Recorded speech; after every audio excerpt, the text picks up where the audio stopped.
La historia no siempre es lo que creemos saber de ella. Un claro ejemplo es el descubrimiento de América.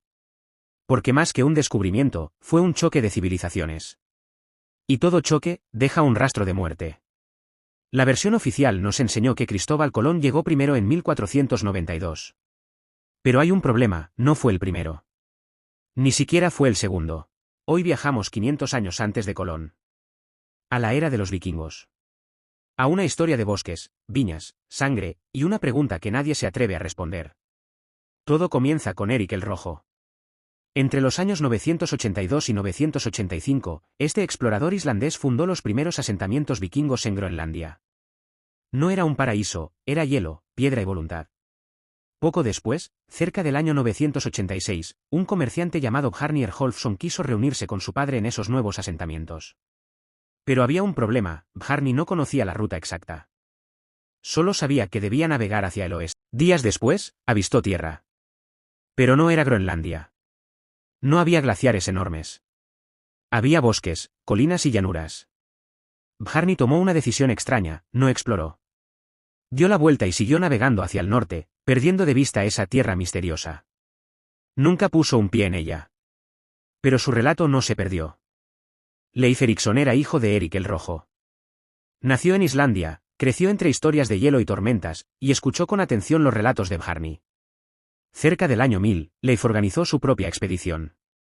Fue en busca de esas tierras que Bjarni había visto pero ignorado. Y las encontró. Llegó a un lugar de bosques densos, ríos abundantes y uvas silvestres. Por eso lo llamó Vinland, tierra de viñas. Allí fundó el primer asentamiento europeo en América del Norte. Casi 500 años antes de que Colón zarpara de Palos. Leif Erikson no fue un descubridor accidental. Fue un explorador intencional. Y su hazaña está escrita en piedra y en sagas. Pero Leif no se quedó. Regresó a Groenlandia. Fue su hermano, Thorvald Eriksson, quien llevó la exploración un paso más allá. Thorvald quería llegar más al sur. Y lo logró. Pero allí encontró algo que Leif no había visto, personas. Las sagas cuentan que los vikingos divisaron a 9 indígenas sobre sus canoas. No sabemos de qué civilización eran. Tal vez antepasados de los Beothuk, o de los Mimak.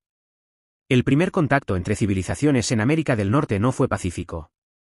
Los vikingos atacaron. Asesinaron a 8 de esos 9 hombres. Solo uno logró escapar. Tiempo después, los indígenas regresaron. Esta vez, en gran número. Rodearon a los vikingos. Thorvald cayó herido de muerte. Fue el primer europeo en morir en suelo americano, asesinado por aquellos a quienes su propia gente había atacado primero. Los sobrevivientes regresaron a Groenlandia. Vinland quedó abandonada. Durante siglos, estas historias fueron consideradas leyendas. Hasta 1960. Ese año, en la isla de Terranova, Canadá, se descubrió un asentamiento vikingo llamado Eleanse Aux Meadows. Las fechas coinciden exactamente con las sagas. Las estructuras son nórdicas. No hay duda. Los vikingos estuvieron allí. Entonces, ¿queda desechada la historia de Colón como el primero? Sí. Los vikingos llegaron casi 500 años antes. Pero eso nos lleva a una pregunta mucho más inquietante. ¿Fueron los vikingos los primeros en llegar a América?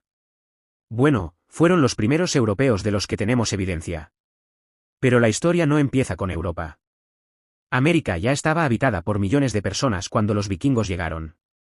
¿Y antes de ellos, hubo otros? Hay teorías incómodas: fenicios, romanos, chinos, polinesios, incluso civilizaciones del antiguo Egipto. Algunas tienen pruebas débiles. Otras, solo silencio.